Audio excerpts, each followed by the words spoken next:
So we like to start Thursday morning with something we fondly refer to as the jargon of the day.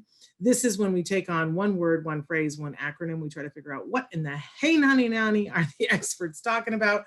What does it have to do with me? Can it save me time, money, and energy? And is it really worth it learning this new term? Okay, so these last couple of weeks, we've been trying to introduce some jargon that it's a little bit more advanced because you guys have asked for it.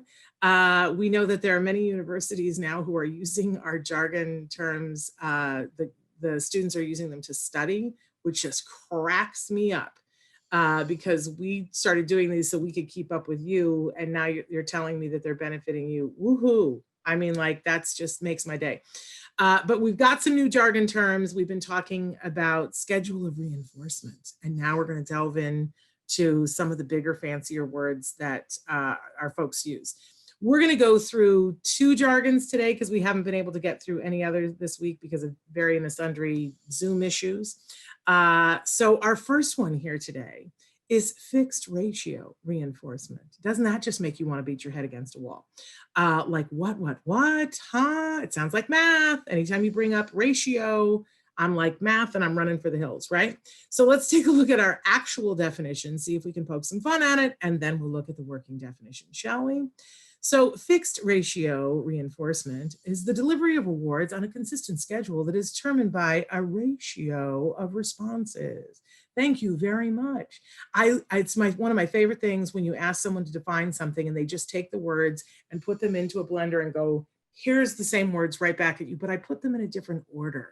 So if you don't know what a fixed ratio reinforcement is, then do you know what it is? A ratio of responses. Would that help you out immensely? I'm guessing not, me neither. So let's take a look at our working definition and see if we can't make heads nor tails of this here thing.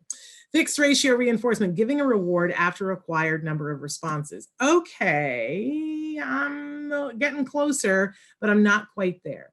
So we talked a little bit about reinforcement is when you give someone something and it's a part of a consequence, right? So we ask somebody to do something, they engage in a behavior, and then there's a consequence, right? And if it's the behavior that we want to give them reinforcement. We want to spur them on. We want to do something that makes it more likely for them to do that behavior again. That's the heart of ABA, right? And we talked about when you're giving consistent, constant reinforcement, it's, if you say to somebody, let's take it really easy. If we're saying to someone, sit down, right? So we say to anyone, adult, child, on the spectrum, not on the spectrum, sit down.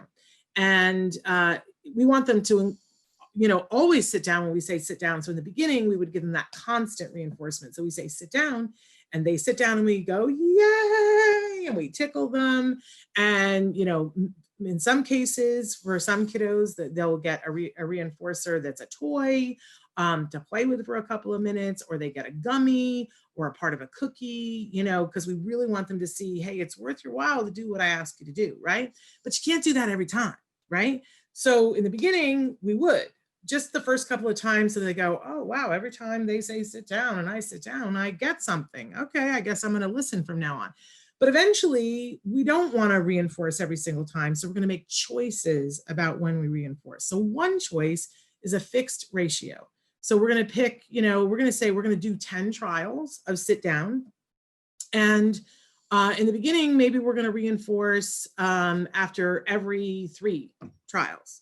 So I would say sit down, and the child sits down, and I'm still going to, say good job. I'm going to give feedback, but I'm not going to give a reinforcer. And praise is a little bit of a reinforcer, but I'm not going to bring out the big guns, right? And then we do something else, and I say sit down, and they do it. But on the 3rd time, big reinforcer. So you'll see this sometimes with a token economy, right? That, and kids learn too, that, they say to the kiddo, sit down, and a little check mark goes, or a little sticker goes on the thing for them, but they know I get 3 stickers and it's na, right? So that's a fixed ratio reinforcer. And we do this all the time in ABA, and just keep in mind, you guys, that it's on the way to, you're constantly going to be moving the goalposts. I can speak. Uh, sorry. But, you know, so maybe in the beginning, you know, in the very beginning, it's constant. Then we move to a fixed ratio, 1 to 3, then it's 1 to 10. And then later on, you know, we're not going to reinforce this very specific thing.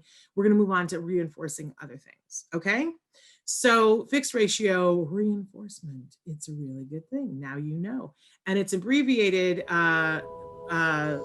with I think it's an FRR.